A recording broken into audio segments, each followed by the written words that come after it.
Former Razorback inducted into the Hall of Fame this weekend. 4029's Reese Miller has his story.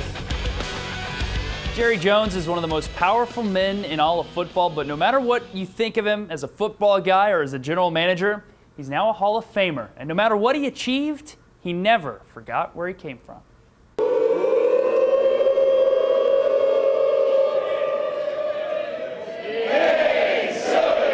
Just a kid from Arkansas, known as Little Pat, working in his father's grocery store where he would greet customers. A businessman from the start, Jones went on to play for the national champion Razorbacks in 1964 as an offensive lineman. I think it was the unity of a team and coaching staff that came together to represent the state of Arkansas and be the absolute best we could be, and we're very fortunate to be able to do it to a good degree the whole year.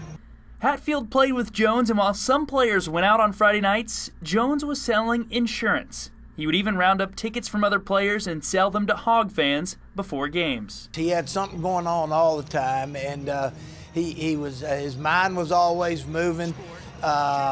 He had other things to do, you know. He knew he wasn't going to play football the rest of his life, so he was prepared for other things in life. Other things that would include starting his own oil and gas company. In 1966, he almost bought the San Diego Chargers when he was 23 years old. 23 years later, he took his chance. I found a phone in the lobby, and I got someone on the other end of the connection, and I said, "You don't know me from Adam. My name is Jerry Jones, and if I live to make it back to the United States, I'm going to buy the Dallas Cowboys."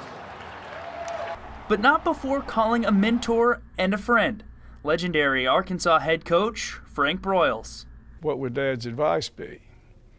And Dad said, well, if you buy the Cowboys and you keep your oil and gas business and you hire somebody to run the Dallas Cowboys for you, I believe it would be one of the biggest mistakes you could make.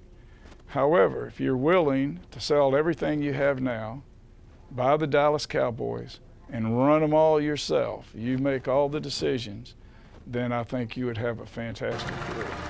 And he did, winning 3 Super Bowls, all with former Razorbacks as head coaches. And even with all of his success, Canton's newest Hall of Famer never forgot his roots.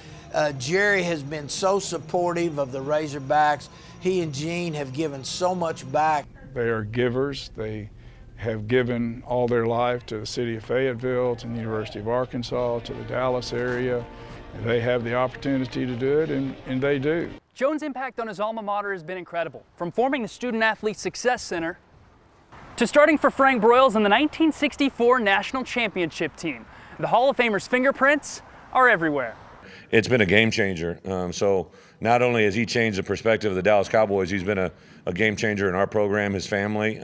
Truly one of the greatest of all time in the world of football, not just college but in the NFL, but just the world of football in general, and then obviously here in the state of Arkansas. Jones is also a donor to the Frank Broyles Foundation and still invites the man he sought advice from on buying the Cowboys to join him at AT&T Stadium, a place where the Razorbacks play Texas A&M once a year. An Arkansas kid, a Hall of Famer, and a Razorback legend. Jones spent over 2 minutes in his speech yesterday talking about how much Frank Broyles meant to him and taught him over the years. Hank Broyles told me this morning his dad wishes he could have been there.